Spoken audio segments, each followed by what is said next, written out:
وعلى أشرف الأنبياء والمرسلين وعلى آله وأصحابه أجمعين. أما بعد. قال الله تعالى: يا أيها الذين آمنوا اتقوا الله حق تقاته ولا تموتن إلا وأنتم مسلمون. يا أيها الذين آمنوا اتقوا الله وقولوا قولا سديدا يصلح لكم أعمالكم ويغفر لكم ذنوبكم ومن يطع الله ورسوله فقد فاز فوزا عظيما. Pertama-tama marilah kita panjatkan puja dan puji syukur atas kehadirat Allah Subhanahu wa taala yang telah melimpahkan banyak nikmat-Nya kepada kita sehingga kita dapat berkumpul di masjid kita Taqwa dalam rangka menuntut ilmu syar'i dan melaksanakan sholat maghrib berjamaah. Untuk mempersingkat waktu, seperti biasa kita akan melanjutkan kajian kitab Arba'in Nawawi yang akan disampaikan oleh Ustaz Muhammad Nurul Fahmi Hafizahullah Ta'ala. Kepada beliau al-waqtu wal makan iyahu.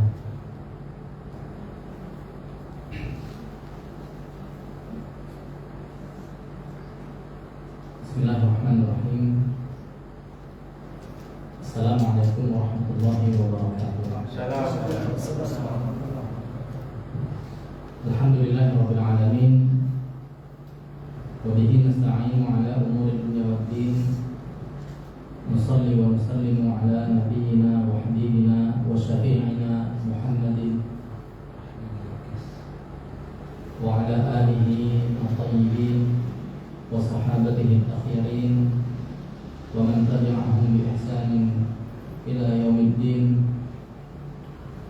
Rabbi shrah li sadri wa yassir li amri wahlul 'uqdatam min lisani yafqahu qawli. Allahumma la ilma lana illa ma 'allamtana wa 'allimna ma yanfa'una. Allahumma rzuqna ilman nafi'an. Amma ba'd. Ayuhal ikhwah, a'azzani Allah wa iyyakum jami'an. Pertama-tama mari kita senantiasa memuji Allah Subhanahu wa taala dalam rangka bersyukur kepadanya atas limpahan nikmat, rahmat dan juga karunia dari Allah Subhanahu wa taala kepada kita semua, di mana dengan itu hal-hal positif atau banyak sekali kebaikan bisa terrealisasi dengan baik. Kemudian kita juga memohon kepada Allah Subhanahu wa taala agar salawat dan juga salam selalu tercurahkan untuk Nabi Muhammad SAW, seorang panutan kita, suri tauladan kita yang telah membawa kita kepada jalan kebaikan dan memberikan kita peringatan agar tidak terjatuh ke dalam jalan-jalan kesesatan. Ikhwas sekalian, a'azzani Allah wa iyyakum jami'an. Insyaallah pada kesempatan kali ini kita akan kembali melanjutkan pembahasan kita seputar hadis-hadis yang dimuat oleh Al-Imam An-Nawawi dalam kitab beliau Al-Arba'in An-Nawawiyah, di mana kitab ini berisi tentang hadis-hadis pilihan yang merupakan ringkasan dari agama Islam. Di pertemuan-pertemuan yang lalu kita sudah masuk ke hadis yang pertama, kedua sampai yang keenam. Pertemuan yang terakhir kita membahas hadis yang ke-6. Ada yang masih ingat tentang apa hadis yang ke-6? Hadis yang ke-6 tentang bahwasannya di dalam tubuh ini ada satu gumpalan daging, di mana kalau bagian itu baik maka seluruh tubuh juga akan ikut baik. Kalau dia itu buruk maka semua tubuh juga akan ikut buruk. Apa itu? Dia adalah al-qalbu. Secara fisik, secara wujud dia dimaknai sebagai jantung. Tapi secara makna qalbun ini dimaknai sebagai hati kalau di kita Jadi perasaan, itu namanya qalbun. Tapi sepertinya Rasulullah SAW memaksudkan di sini adalah al-qalbu, yang artinya adalah jantung. Karena secara fisik di ilmu kedokteran itulah yang menjadi inti dari kesehatan seorang manusia. Ketika jantungnya sehat, maka peredaran darahnya juga sehat dan baik. Itu dari sisi medis. Tapi dari sisi sikap, perilaku, itu semuanya berpusat di jantung ini. Ketika jantungnya ini baik, maka dia akan berperilaku dengan perilaku yang baik pula. Ketika kolbunnya ini dipenuhi dengan keimanan, maka amal-amal dia adalah amal-amal orang-orang yang beriman. Tapi ketika kolbunya ini rusak, maka rusak pula perilakunya. Kita dapati dia berakhlak yang buruk, kita dapati dia kufur kepada Allah, melakukan kesyirikan dan sebagainya. Ini ketika kolbunya sedang rusak. Maka penting bagi kita untuk senantiasa memperhatikan urusan kolbun. Yang lalu kita juga singgung bahwa kolbun disinilah letaknya akal manusia. Di kolbun itulah letak akalnya manusia. Ikhwas sekalian, azanillah wa yakum jami'an. Sekarang kita masuk ke hadis yang ke-7. Hadis yang ke-7 ini adalah hadis yang diriwayatkan oleh Al-Imam Muslim dan dinukil oleh Imam Nawawi dalam kitab ini. Hadis ini diriwayatkan oleh Imam Muslim dari jalur yang bersambung sampai seorang sahabat mulia yang bernama siapa? Tamim bin Aus Ad-Dari. Di sini beliau menyebutkan, Imam Nawawi mengatakan an Abi Ruqayyah, dari Abu Ruqayyah. Abu Ruqayyah ini bukan nama ya Pak. Ini adalah kunyah. Dulu kita sudah singgung tentang kunyah ini. Nah, biasanya yang namanya kunyah itu menyebutkan nama laki-laki. Misalnya Abu Abdullah. Atau kalau perempuan Ummu Abdullah. Abu Yazid. Abu Zaid. Abu Hafs misalnya. Itu semuanya umumnya adalah dengan nama laki-laki. Tapi di sini Abu Ruqayyah ini dengan nama perempuan. Nah, itu menunjukkan bahwa terkadang kunyah itu juga diperbolehkan untuk perempuan. Misalnya Abu Fatimah, Abu Aisyah misalnya. Ketika memang Aisyah itu dikenal oleh orang bahwa bapaknya adalah fulan, atau fulan ini dikenal bahwasanya dia adalah bapaknya Aisyah, bapaknya Hamzah misalnya. Itu enggak ada masalah. Selama itu dikenal ya. Bahkan terkadang boleh juga kunyah itu bukan dengan nama orang. Dengan hewan juga bisa. Sebagaimana Abu Hurairah. Hurairah ini artinya adalah kucing kecil. Diambil dari kata-kata hirrah. Al-hir atau al-hirrah. Bentuk kecilnya adalah hurair. Hurair itu kalau dalam bahasa Arab. Jadi ada Umar, ada Umair, itu bentuk kecilnya. Jadi mungkin kita bisa terjemahkan ya. Kalau Umair itu artinya Umar cilik, gitulah kira-kira. Itu penerjemahan yang enak ditafsirkan. Kira-kira begitu. Nah, Hurair itu juga sama. Kucing kecil. Nah, itu. Karena apa? Abu Hurairah ini dulu sering kali main sama kucing.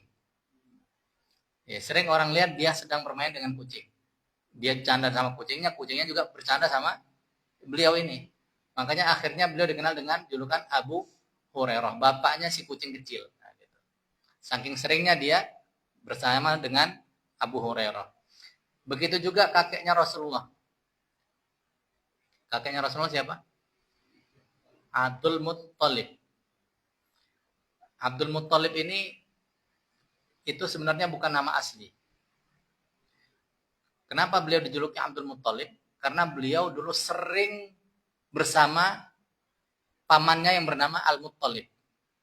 Makanya disebutkan Abdul Muttalib. Padahal bukan budaknya Abdul Muttalib. Itu ponakannya. Beliau bukan anaknya Al-Muttalib. Tapi karena sering sama Al-Muttalib, maka disebutkan Abdul Al-Muttalib. Hambanya si Al-Muttalib. Karena sering berjalan bareng, sering interaksi bareng, dimanapun orang lihat sering ini beliau sama Al-Muttalib itu. Sampai disebut Abdu Al-Muttalib. Padahal beliau bukan budak. Ya. Karena sering interaksi dengan Al-Muttalib. Baik, begitu juga tadi Abu Hurairah. Jadi intinya kunyah itu tidak harus menyebutkan nama laki-laki. Ya terkadang kalau memang yang masyhur adalah nama perempuan, ya nggak apa-apa. Abu Aisyah atau Abu Fatimah atau Abu Khadijah atau yang lain-lainnya. Baik, dan terkadang bisa dengan nama hewan. Nama beliau siapa? Tamim bin Aus Ad-Dari. Nama beliau Tamim. Anaknya Aus. Jadi bapaknya beliau adalah Aus. Ad-Dari. Ad-Dari ini nisbat ke daerahnya beliau. Nah ini ketika Ana menyebutkan nama Tamim bin Aus Ad-Dari, Ana mengingatkan hadis yang sangat terkenal yang diriwayatkan oleh beliau juga, yaitu hadis tentang Dajjal. Ya, dalam hadis lain, ya kalau kita berbicara tentang Dajjal, itu diantara yang meriwayatkan hadis tentang Dajjal itu adalah Tamim Ad-Dari. Ya, nanti mudah-mudahan kalau ada waktu kita bacakan hadisnya ya tentang Dajjal ini. Ya, beliau pernah bertemu seorang sosok ya, sosok makhluk, dan ternyata Rasulullah menyifati makhluk tersebut sebagai Dajjal. Baik. Di sini doa yang disebutkan adalah radhiyallahu anhu, menunjukkan bahwa yang menjadi sahabat Nabi adalah Tamim saja. Adapun bapaknya Aus ini bukan sahabat. Dari beliau bahwasanya annan Nabiy sallallahu alaihi wasallam qala, Nabi sallallahu alaihi wasallam bersabda, ad-dinu an-nasihah. Ya, ad-dinu an-nasihah. Agama itu adalah nasihat. Agama itu tidak lain dan tidak bukan kecuali berupa nasihat. Nah, inilah kira-kira. Para ulama menyebutkan kalau bentuknya adalah ma'rifah ketemu ma'rifah kalau ilmu nahwu ya.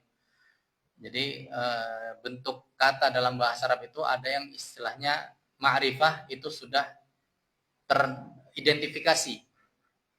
Ada yang nakirah yang belum teridentifikasi. Nah ini dua-duanya sudah bentuknya ma'rifah. Ad-dinu bentuknya ma'rifah karena ada alif lam. Kemudian an-nasihah juga ada alif lam. Ini juga sebagai ma'rifah. Nah, kalau ma'rifah ketemu dengan ma'rifah ya, mubtada sama khabar ketemu, maka ini maksudnya adalah pembatasan lil hasr. Artinya apa? Tidaklah agama itu ya melainkan hanya sebatas nasihat. Inti dari agama itu hanya sebuah nasihat. Apa yang dimaksud dengan nasihat di sini? Ya, kalau kita terjemahkan dalam bahasa Indonesia, nasihat itu artinya apa, Pak? Ungkapan yang baik, yang tujuannya untuk perbaikan orang lain. Misalnya ada orang misalnya dia kayaknya perlu dikasih pembinaan gitu ya, disampaikan begini. Ucapan kita kepada dia itu ini dianggap sebagai nasihat. Ya wejangan ya, itu nasihat. Nah, tapi yang dimaksud dengan nasihat di sini para ulama menafsirkan bahwa yang dimaksud dengan nasihat di sini adalah ikhlasu asyai'. Apa itu ikhlasu asyai'? Ikhlas itu apa, Pak? Ikhlas ya. Tapi dalam bahasa ikhlas dimaksudkan di sini adalah membersihkan, mensucikan. Ya. Memurnikan. Nah, itu namanya ikhlas.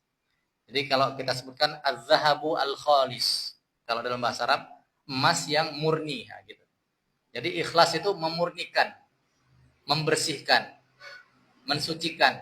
Ya, itu seperti itu sama maknanya kira-kira. Jadi agama ini adalah an-nasihat, untuk membersihkan, untuk mensucikan, untuk melindungi, untuk menjaga. Kemudian para sahabat bertanya, liman ya Rasulullah? Nah, untuk siapa nasihat ini ya Rasulullah? Baru beliau sebutkan siapa yang menjadi objek pemurnian ini tadi. Siapa saja? Yang pertama lillah, Allah yang menjadi objek pemurnian. Kemudian yang kedua wali kitabihi, dan untuk kitabnya juga. Ya. Kemudian yang ketiga wali rasulihi, nasihat ini untuk rasulnya juga. Kemudian yang berapa tadi? Sekarang yang keempat ya. Wali a'immatil muslimin. Dan untuk siapa? Para pemimpin kaum muslimin.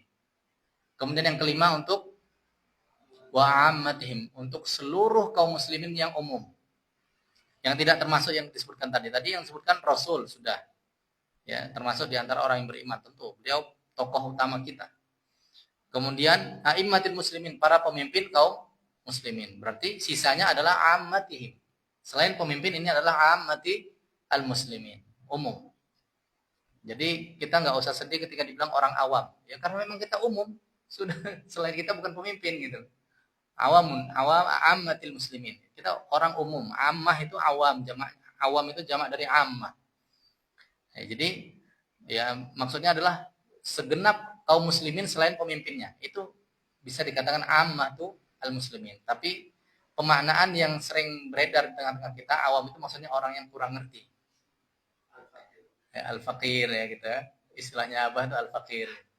Ya, jadi awam itu bukan cuma untuk urusan agama saja. Untuk urusan yang lain-lain, kalau kita nggak ngerti, bisa dibilang orang awam juga.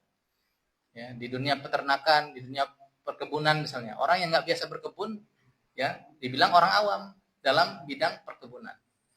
Ya, tapi lebih spesifik lagi, awam ini istilah untuk ya urusan agama biasanya.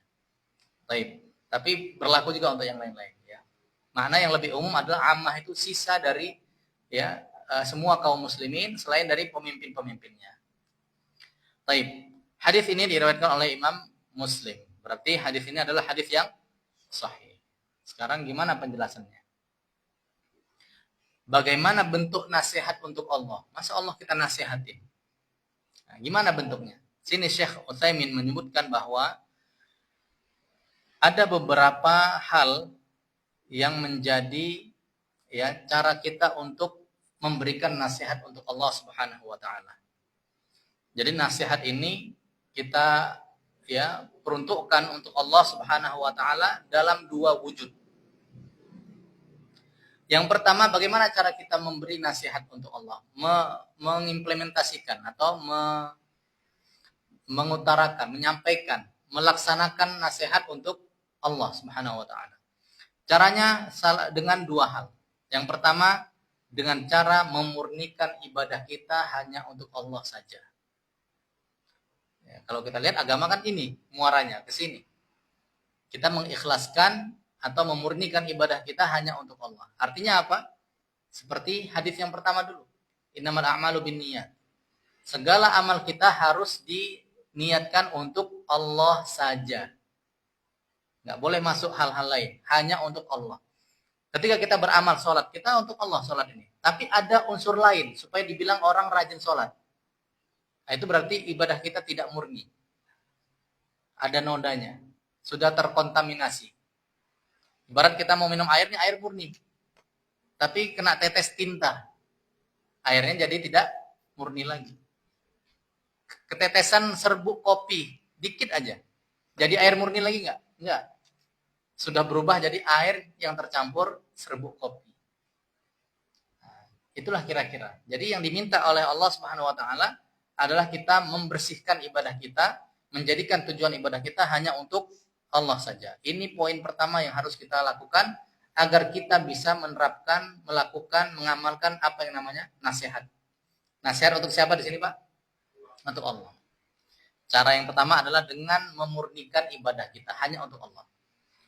Ketika masih ada hal-hal lain yang masuk, kita datang kajian supaya bilang ini, supaya bilang ini. Jangan sampai. Niatkan hanya untuk Allah, jangan yang lain-lain. Termasuk ustadznya, datang ikut kajian supaya apa? Supaya ini, supaya ini, supaya ini. Jangan sampai. Kita sama-sama menjaga. Kita sama-sama sedang beribadah kepada Allah Subhanahu wa taala. Masing-masing niatkan untuk Allah. Saya datang ke sini untuk Allah, jangan untuk yang lain-lain. Jangan karena nggak enak. Jadi untuk Allah saja. Kalau sudah itu niat kita sudah mengamalkan salah satu bentuk nasihat untuk Allah Subhanahu wa taala. Kemudian yang kedua, dengan cara apa? Asyhadatu lahu bil wahdaniyah fi rububiyyatihi wa uluhiyyatihi wa asma'ihi wa sifatihi. Bersaksi untuk Allah bahwa hanya Allah lah satu-satunya yang berhak untuk menjadi Rabb. Ya. Apa itu Rabb? Allah lah satu-satunya zat yang memiliki kekuasaan, memiliki wewenang untuk menciptakan, mengatur alam semesta, dan memberikan rezeki kepada kita semua. Hanya Allah yang mampu dan hanya Allah yang bisa. Dan kita harus bersaksi bahwasannya Allah lah yang seperti ini. Selain Allah tidak bisa. Hanya Allah yang berhak menjadi Rabb kita. Juga kita bersaksi bahwa hanya Allah lah ilahnya kita. Ini bedanya antara Rabb sama ilah. Ilah di sini berkaitan dengan ibadah, tadi berkaitan dengan poin pertama. Ya kan? Jadi hanya Allah lah satu-satunya zat yang kita persaksikan pantas untuk disembah. Selain Allah tidak pantas untuk disembah. Juga ya kita mentauhidkan Allah pada hal asma dan sifatnya, nama-nama dan juga sifat-sifatnya Allah Subhanahu wa taala. Jadi kita bersaksi untuk keesaan Allah. Dari sisi apa? Rububiyah, uluhiyah, dan juga asma wa sifat.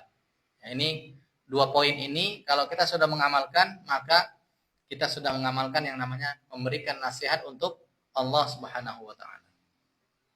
Kemudian nasihat yang kedua untuk siapa, Pak?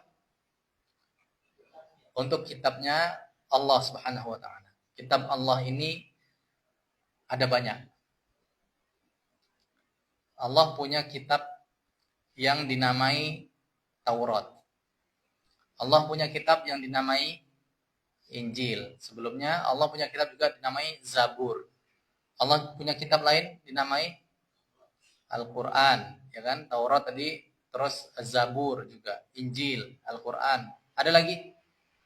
Ada.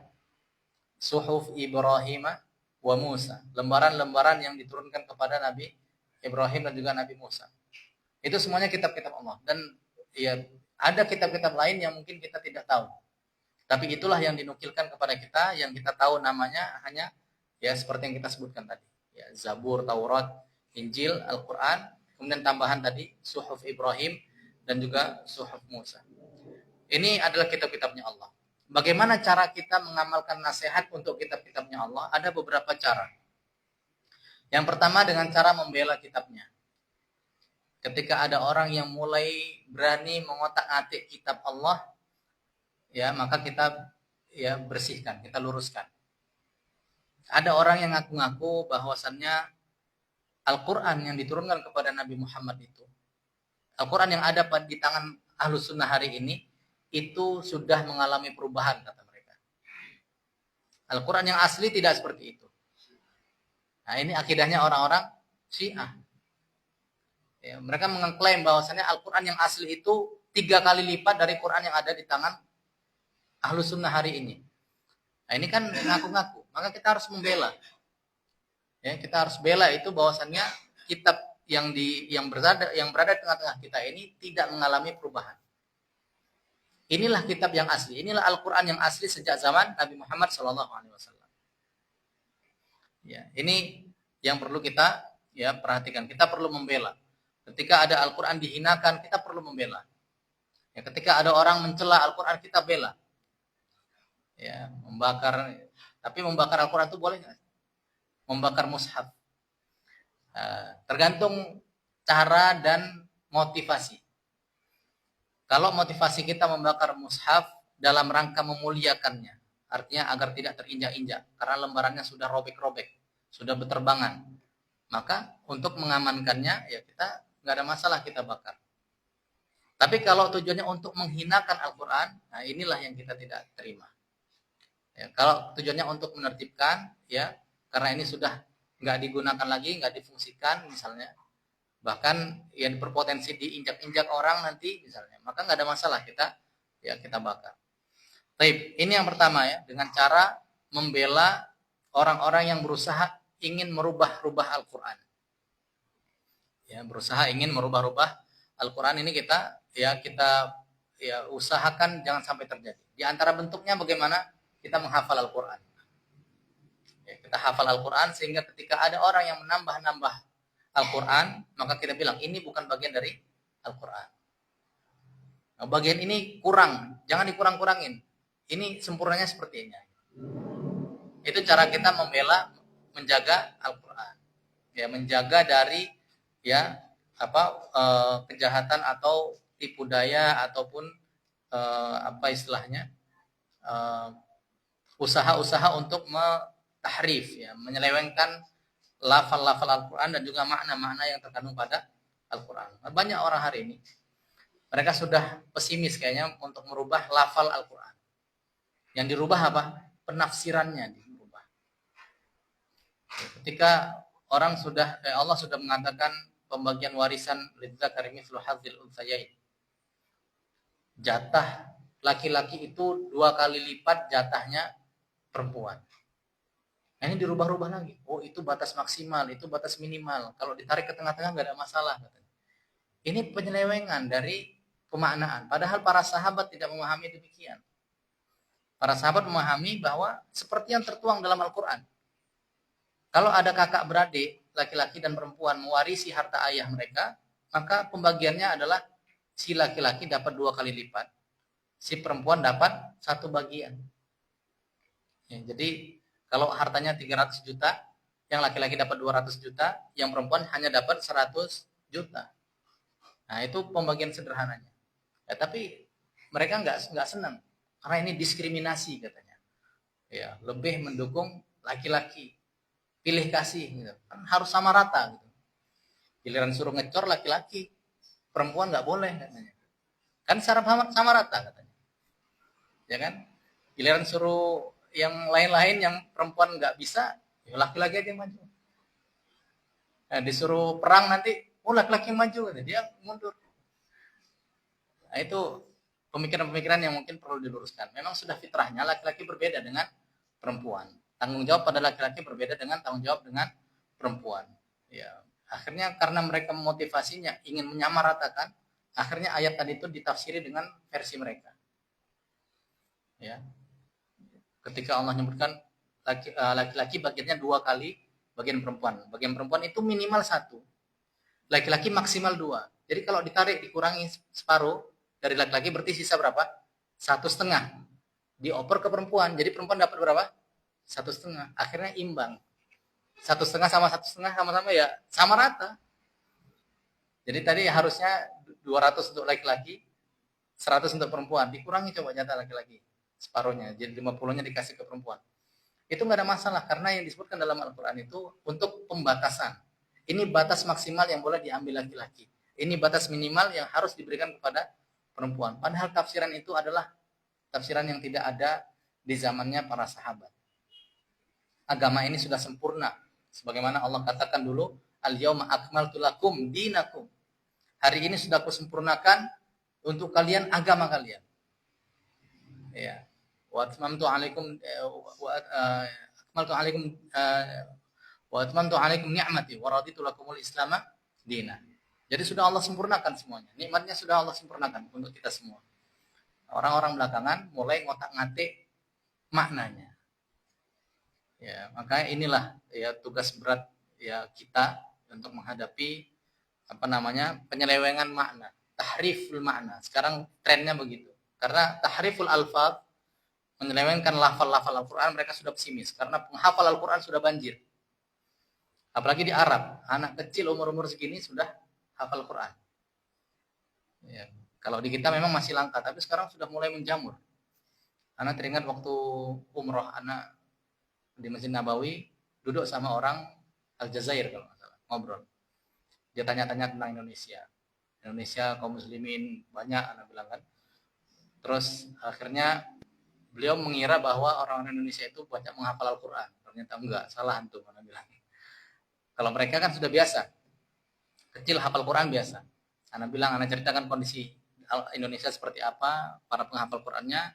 Ya, anak ceritakan, ya Indonesia enggak seperti kalian yang punya tradisi menghafal Al-Quran sejak kecil. Ya, Yasin dihafal, alhamdulillah. Kulhu ya, kulhu, 3 kul istilahnya. Nah itu saja. Cuman anak sampaikan ke beliau, alhamdulillah beberapa tahun belakangan sudah muncul banyak pondok tahfidz. Inilah awal bangkitnya budaya menghafal Al-Quran di Indonesia. Kalau dulu zaman anak lulus dari pondok, lulus SMA Pak, mau cari pondok tahfidz susah. Tapi sekarang udah sangat banyak. Ya di mana-mana udah ada pondok tahfidz. Kalau kita nanya, mungkin kita jadi bingung di mana gitu. Kalau dulu bingung kemana, kalau sekarang bingung pilih yang mana gitu, saking banyaknya gitu. Nah, itu alhamdulillah itu yang harus kita syukuri, dan mudah-mudahan ya generasi kita bisa menjadi generasi yang mengagungkan Al-Qur'an, menghafal Al-Qur'an, untuk kita sama-sama membela Al-Qur'an dari upaya-upaya menyelewengkan Al-Qur'an, baik secara lafal maupun secara makna. Ya, secara makna ini perlu perjuangan intelektual muslim ya, cendekiawan muslim ini harus betul-betul terjun. Ya, para ulama, para ustadz ini perlu ya berjuang ya, karena yang dihadapi orang-orang yang ya berpendidikan tinggi ya. Baik, itu yang pertama ya, yang cara yang bisa kita lakukan untuk mengamalkan nasihat untuk kitabullah, yaitu untuk Al-Qur'an. Kemudian yang kedua, tasdiqu khabarihi, tasdiqan jaziman la miryata fi. Artinya apa? Kita membenarkan informasi apapun yang tertuang pada Al-Qur'an. Dengan tasdik yang jazim. Tasdik yang jazim itu dengan pembenaran yang memang murni pasti, nggak ada keraguan sedikit pun. Jadi betul-betul valid ya pembenaran kita. Udah itu benar, nggak ada keraguan sedikit pun. Ya, ketika Allah bercerita tentang Isra Mi'raj di Al-Qur'an. Subhanalladzi asra bi 'abdihi lailan minal masjidil harami ilal masjidil aqsa alladzi barakna haula. Allah bercerita bahwasannya Allah memperjalankan hambanya dari Masjidil Haram ke Masjidil Aqsa dalam satu malam. Kita menyaksikan gitu.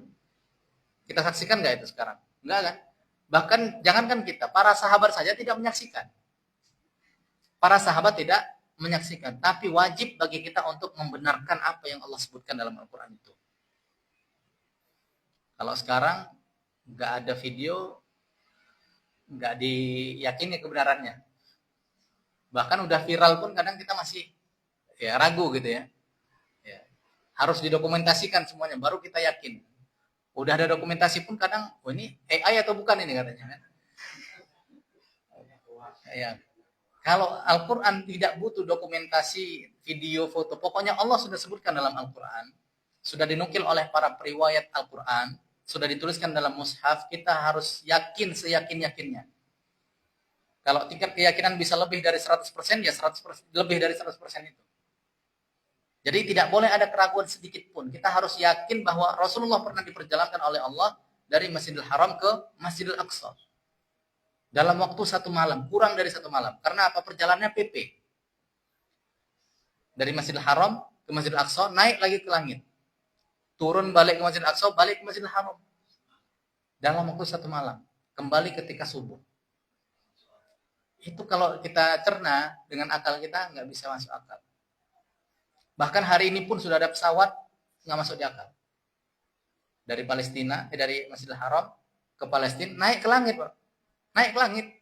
Bukan langit pertama, langit ke-7 tembus. Nggak masuk akal, hari ini belum ada. Paling banter sampai bulan kan. Sekarang ada yang pernah sampai ke langit paling bawah itu, nggak nyampe. Bahkan sekarang teorinya langit itu tanpa batas katanya. Itu karena kita belum menjangkaunya. Rasulullah sudah menjangkau, bukan cuma langit yang terbawah, tapi di atasnya itu juga lah. Itu harus kita yakini. Nggak boleh ada keraguan sedikit pun. Apalagi sekedar info-info yang masuk akal, harus lebih kita yakini. Yang nggak masuk akal saja wajib kita yakini. Jadi agama ini tidak dibangun di atas akal, tapi dibangun di atas wahyu. Apa yang Allah turunkan, apa yang Allah minta kita untuk yakini dan amalkan, itu yang kita jalani. Walaupun terkadang nggak bisa kita cerna dengan akal kita. Itulah agama kita. Baik. Mikirnya masih panjang nih, waktu udah isya. Baik. Berikutnya itu diantara cara kita mengamalkan nasihat untuk kitabullah ya, dengan cara membenarkan apapun yang disampaikan dalam Al-Qur'an. Kemudian kita mengamalkan perintah-perintah yang berada di dalamnya dan juga menjauhi apa-apa yang ya dilarang di dalamnya. Itu cara kita mengamalkan nasihat itu. Kemudian ini diantaranya, ada beberapa yang lain, insya Allah mungkin di lain waktu bisa kita sampaikan. Baik. Kemudian nasihat untuk Rasulnya Allah, untuk Rasulullah. Bagaimana cara kita memberikan nasihat itu, mengamalkan nasihat ini? Ya, nasihat untuk siapa sekarang? Untuk Rasulullah. Ya, yang pertama adalah dengan mengikuti beliau dan tidak mengikuti selain beliau untuk urusan agama. Kalau untuk urusan dunia, ya, bahkan di zaman sahabat pun tidak wajib ikut Rasulullah untuk urusan dunia. Pernah dengar cerita ya, Pak ya? Ketika Rasulullah mengomentari tentang pertanian. Ya, ini sebaiknya ini seperti ini, seperti ini. Kemudian sahabat tersebut karena ini ada saran dari Rasulullah, ya kan? Ya, diamalkan langsung. Ternyata beliau malah rugi. Malah gagal. Ya, kemudian akhirnya Rasulullah menyebutkan itu hanya usulan pribadi, bukan wahyu, bukan ajaran agama kita.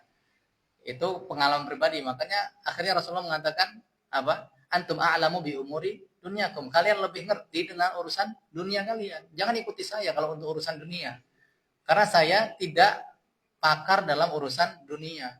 Masalah pertanian kalian, masalah pembangunan ini ada spesialisasinya. Untuk urusan perang itu Rasulullah tahu ini spesialisasi ini. Ya, walaupun beliau punya strategi global, ya, tapi ada apa istilahnya ya, sub-sub tugasnya ya, Mas ya. Sub-sub tugasnya itu beliau tahu ini ahli di bidang ini, ahli bidang ini, itu ada kepakaran tersendiri. Ya, ahli bikin bangunan, bikin ngeracik apa bata, itu beliau serahkan kepada ahlinya. Ya. Jadi kita tidak wajib mengikuti Rasulullah dari sisi dunia, ya. Tapi untuk urusan akhirat, untuk urusan agama mutlak kita wajib mengikuti beliau. Nah, inilah nasihat ya untuk Rasulullah SAW. Cara kita mengamalkan nasihat untuk memurnikan Rasulullah adalah dengan cara kita tidak mengikuti orang lain selain Rasulullah SAW dalam menjalankan agama ini. Dalilnya apa? Sabda firman Allah Subhanahu wa taala, laqad kana lakum fi Rasulillahi uswatun hasanah. Ya, telah tampak, telah ada pada diri Rasulullah SAW itu sebuah uswah hasanah liman kana yarjullaha wal yawmal akhir, bagi yang mengharapkan Allah dan juga hari akhir. Kemudian cara yang kedua adalah dengan beriman bahwasannya beliau adalah Rasul, utusan yang benar, yang nyata, bukan sekedar dongeng saja, bukan sekedar cerita cerita fiktif ya. Tapi itu belum betul-betul ada. Kita harus yakin bahwa beliau betul-betul ada, betul-betul diutus oleh Allah Subhanahu wa taala. Dan kita harus juga yakin bahwasannya beliau itu tidak berbohong. Beliau pernah menyampaikan kepada orang-orang, ana nabiyyu la kadzib.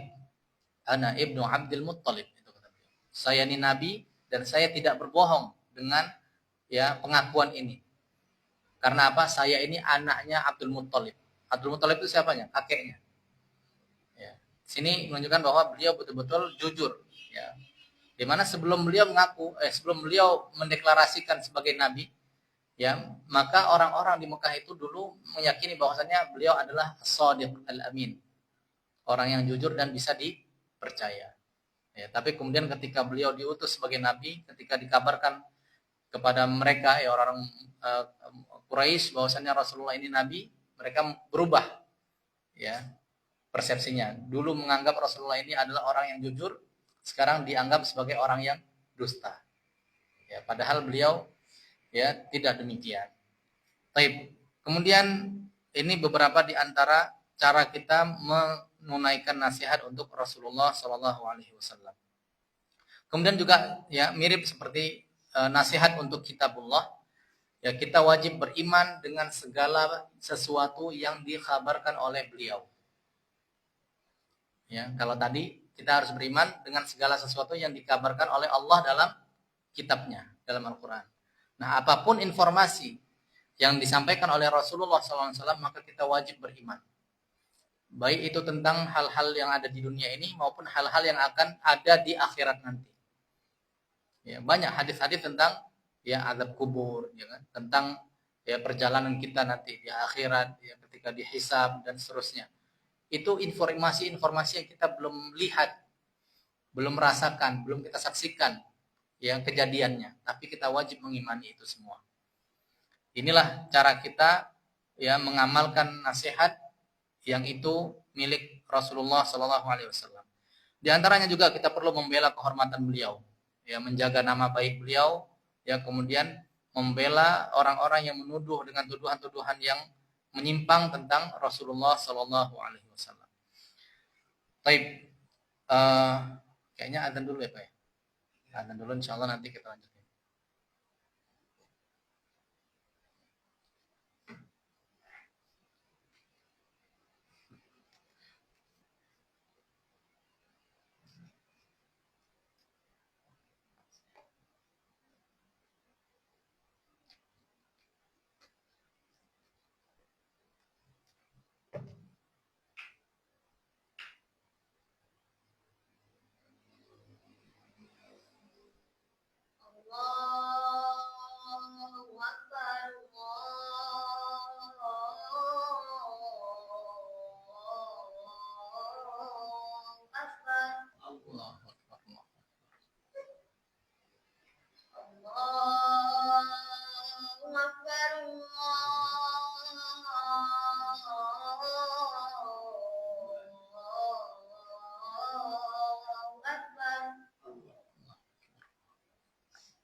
Baik, kita lanjutkan sedikit, mudah-mudahan bisa selesai ya. Tadi itu beberapa poin ya, beberapa nasihat, beberapa bentuk nasihat yang bisa kita amalkan untuk Rasulullah Shallallahu Alaihi Wasallam. Baik, kemudian nasihat berikutnya untuk siapa? Li'aimmatil muslimin, untuk para imamnya kaum muslimin. Nah, di sini yang perlu untuk kita ingat bahwa para imam kaum muslimin ini terdiri dari dua golongan. Bukan hanya satu golongan saja, tapi terdiri dari dua golongan. Yang pertama dari kalangan ulama dan yang kedua dari kalangan umara. Ya, ulama mereka adalah tokoh agama. Maksudnya adalah alim, orang yang berilmu dengan keilmuan yang matang dalam bidang agama Islam ini. Ya, bukan orang yang ngaku-ngaku sebagai ulama tapi ilmunya tidak seperti para ulama. Ya, maka di sini siapa yang dimaksud dengan ulama adalah mereka ar-rabbaniyun alladzina waratsun nabiyya ibadatan wa ilman wa ibadatan wa akhlaqan wa da'watan. Dari 4 sisi. Mereka adalah para alim ulama yang mewarisi dari Nabi berupa apa? 4 hal.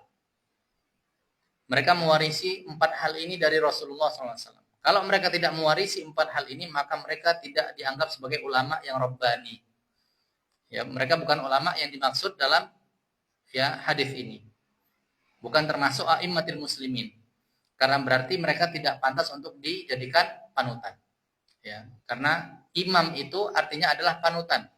Orang yang kita ikuti. Dan yang orang yang kita ikuti adalah mereka diantaranya adalah ulama, kemudian yang berikutnya adalah umara. Ya. Apa 4 hal yang diwarisi oleh para ulama? Yang pertama ilmu. Ilmunya sama seperti ilmunya Nabi Muhammad SAW. Kalau Rasulullah mengajarkan pembagian waris tadi 2:1, ya, maka itulah yang diamalkan dia, seperti yang diajarkan oleh Rasulullah SAW. Ya, ketika Rasulullah mengajarkan sholat seperti ini, begitulah mereka caranya sholat, mengajarkan sholat. Ketika Rasulullah mengajarkan tata cara puasa seperti ini, maka seperti itulah yang mereka amalkan. Seperti apa yang diajarkan oleh Rasulullah SAW dari sisi keilmuan. Kemudian yang kedua yang diwarisi mereka dari Rasulullah SAW adalah ibadah. Ibadah mereka seperti ibadahnya Rasulullah. Jadi bukan sekedar teori yang mereka ngerti, tapi mengamalkan juga. Ya, amalan mereka itu seperti amalannya Rasulullah. Ya, sering berzikir, ya kan? Kemudian ada sholat duha, ada sholat malam, ada tilawatul Qur'annya jalan dan seterusnya. Jadi amalnya jalan. Sebagaimana yang diamalkan oleh Rasulullah. Kita Rasulullah beramal dengan amalan seperti ini, mereka juga mengamalkan. Ya, ini yang kedua yang mereka praktekkan, yang mereka warisi dari Rasulullah SAW. Kemudian yang ketiga dari sisi akhlak. Mungkin keilmuan sudah oke. Ya. Beliau sudah alim, seorang alim ini sudah oke dari sisi keilmuan, sesuai dengan yang diajarkan oleh Rasulullah. Dari sisi ibadah juga Masya Allah, sudah kuat ibadahnya. Tapi akhlaknya na'udzubillah. Ya, maka ulama yang seperti ini tidak layak dijadikan panutan. Karena apa? Dia tidak mewarisi akhlaknya Nabi Muhammad SAW. Kemudian yang keempat adalah dari sisi dakwah. Mereka mewarisi cara dakwahnya Rasulullah SAW. Gaya dakwahnya Rasulullah SAW, di mana cara dakwahnya Rasulullah itu penuh dengan hikmah. Ud'u ila sabili rabbika bil hikmah. Nah, jadi diminta oleh Allah Subhanahu wa taala memerintahkan Rasulullah SAW untuk mendakwahi orang-orang dengan cara bil hikmah. Ya, ini cara berdakwah yang paling prinsip. Ya, kalau seandainya tidak bisa dengan lisan, dengan hikmah, kemudian butuh perdebatan, maka boleh wajadilhum billati hiya ahsan. Ya, boleh dengan jidal, dengan debat. Tapi lihat dulu siapa yang kita hadapi. Apakah dia memang pantas untuk mendapatkan perlakuan perdebatan atau cukup dengan hikmah dan mau'izah saja. Ya, ini tata cara dakwahnya Rasulullah SAW harus sesuai. Ya, bagaimana cara berdakwah Rasulullah? Kemana Rasulullah mengajak orang-orang? Ada orang berdakwah tapi arahnya bukan untuk menuju Allah, tapi menuju fanatisme golongan, fanatisme kelompok, agar mengagungkan sosok tertentu. Itu kan gaya dakwah, bukan gaya dakwahnya Rasulullah. Gaya dakwahnya Rasulullah adalah mengajak orang untuk kembali kepada Allah. Tapi ada sebagian orang, gaya dakwahnya agar orang-orang mengikuti fulan, mengagungkan fulan, menjadi pengikutnya fulan, atau gabung menjadi anggota golongan fulan. Nah, ini bukan cara dakwahnya Rasulullah. Al-wala dan bara itu harus bangun di atas ajaran Islam. Ya, harus semuanya bermuara kepada Allah Azza wa Jalla, ya, bukan kepada hal-hal lain, bukan kepada fanatisme golongan, kesukuan, ya, partai tertentu ataupun yayasan tertentu, lembaga tertentu, tidak. Tapi kepada Allah saja. Kalau misi dakwahnya adalah untuk ke golongan tertentu, untuk ke ini tertentu, itu bukan gaya dakwahnya Rasulullah. Maka ketika ada seorang alim yang kita amati keilmuannya mirip seperti keilmuan Rasulullah, artinya mendekati, dia mengambil ilmu seperti yang dipelajari dari Rasulullah, ibadahnya demikian, akhlaknya demikian, dan orientasi dakwahnya juga demikian, maka inilah yang dimaksud dengan ulama yang pantas mendapatkan nasihat tadi. Ya, kemudian adapun umara, mereka adalah pemimpin di suatu kawasan. Dan di antara umara dan ulama dan umara ini, pemimpin sejati itu bukan umara, tapi siapa? Ulama. Umara ini perannya hanya sebagai munafid, eksekutor. Ya. Fikrohnya dari siapa? Dari para ulama.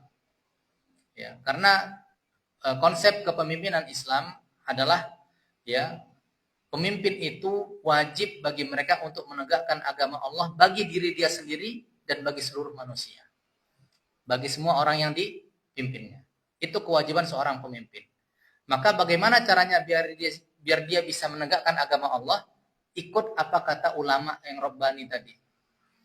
Seperti yang dipraktikkan oleh para sahabat, para khalifah waktu itu. Ya, mereka menegakkan agama Allah untuk diri mereka sendiri. Bagaimana waroknya Abu Bakar, bagaimana waroknya Umar, bagaimana takutnya Umar menzalimi orang lain, padahal dia sebagai khalifah. Dan Umar ketika memutuskan perkara tertentu sering bermusyawarah dengan para ulama, walaupun ulamanya masih junior dari segi usia.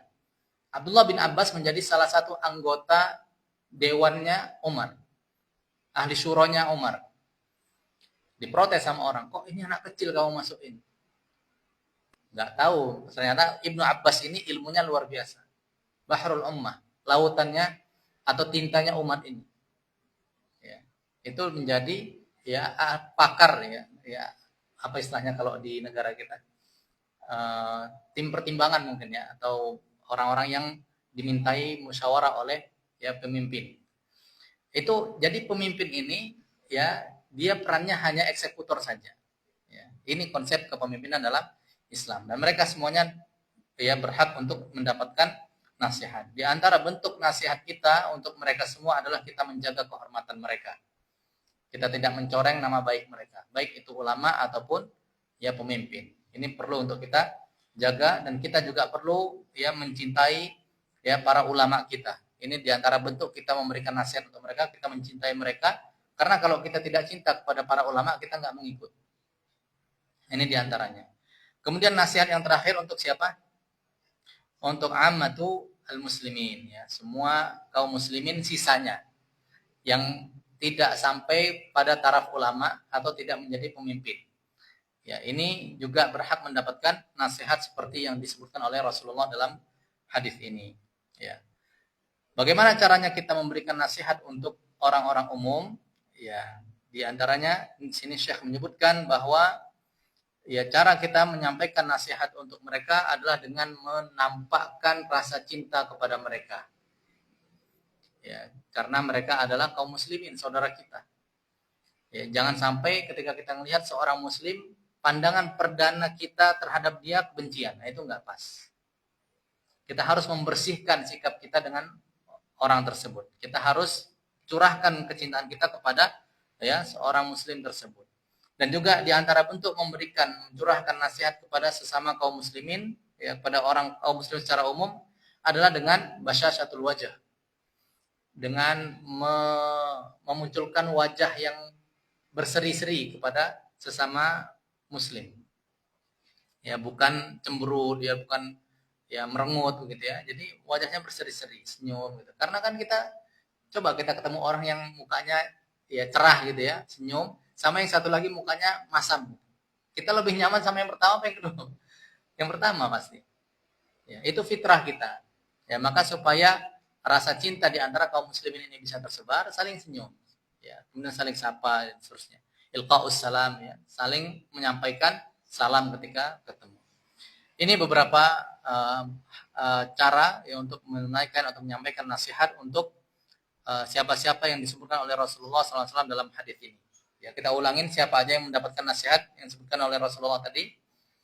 Ya, pertama nasihat untuk Allah Subhanahu wa taala, kemudian yang kedua untuk kitabnya Allah, kemudian untuk rasulnya Allah, kemudian untuk para pemimpin kaum muslimin dan juga ammatihim, para kaum muslimin yang umum. Baik, barangkali ini yang bisa Anda sampaikan. Kalau masih ada waktu bisa kita buka sesi tanya jawab. Nah, wallahu a'lam. Nah, fadhal. Ini studi kasus terjadi di dalam salah satu grup itu adalah grup musola. Terus ketuanya ini adalah orang pimpinan organisasi tersebut. Terus ada yang share tentang kebenaran, ada kebenaran dari Jawa sebelumnya itu dihapus sehingga beliau ketuanya kebetulan anak sendiri yang share. Siap. Ya, anak tidak ingin bertiga di grup, anak Jeffrey. Apa saja dihapus. Kalau ini menciptakan kedamaian. Lalu lihat beberapa saat ada simpulan share tentang kemaksiatan, yaitu mengajak khol bersuluh. Mengapa? Dan banyak hadis-hadis yang banyak yang dibiarkan. Maka mengatakan kedamaian untuk bukan karena Allah ini adalah sebuah kedoliman. Terus di grup itu di masjid atau musola itu mengadakan maulid. Padahal ketuanya ini terus mengundang orang-orang yang nyata-nyata bukan pelaku bid'ah atau hanya ikut-ikutan, tapi beliau adalah seorang yang orang ulama besar di dunia Islam. Karena juga tidak ingin berhijrah di grup, anak Jabir juga Islam. Yang mana ya Islam. Kalau nanti ini pas diberi panggung menyesatkan, Ustaz bertanggung jawab. Apa dia jawab? Abang jangan mengatakan menyesatkan Islam. Allahu Akbar, Ustaz. Mulai bangun sampai tidur, sampai bangun lagi. Beliau itu selalu melakukan, sudah jelas melakukan perbuatan yang tidak menjadi rasul, walaupun dia mengakui ya Allah itu apa. Nah, sikap seperti ini, Ustaz. Anak ini kan orang awam, ya karena ingatkan kan seorang ulama lah, Ustaz. Apa ini anak tidak cangkolan? Ini tidak cangkolan, Ustaz. Amin. Sulah dia, Ustaz. Sulah dia, Ustaz. Karena anak bisanya seperti Ustaz. Melihat kemudahan siapapun itu selama anak lakukan secara aksan, karena anak takut tidak bisa berdepan diri. Itu Ustaz. Baik, Masya Allah, ini kalau kita uraikan masalahnya banyak ini. 1, 2, 3, 4. Tapi secara umum apa yang dilakukan tadi ketika kita tidak mengomentari di grup kemudian lewat Japri, ini sudah salah satu cara kita untuk memberikan nasihat untuk ahlu ilmu, yaitu dengan menjaga kehormatan dia. Barangkali kalau seandainya kita ngomong di grup kan menjadi rame gitu ya, tapi ketika itu terjadi antara pribadi, ini sudah salah satu poin yang perlu dipertahankan. Artinya kita mengingatkan dia tidak perlu terang-terangan gitu ya. Mengingatkan berdiskusi dengan beliau itu dengan ya tertutup agar yang lain tidak melihat. Karena kalau yang lain melihat menyimak, belum tentu mereka bisa bersikap dengan adil gitu ya, dengan pas. Maka ini cara yang tepat.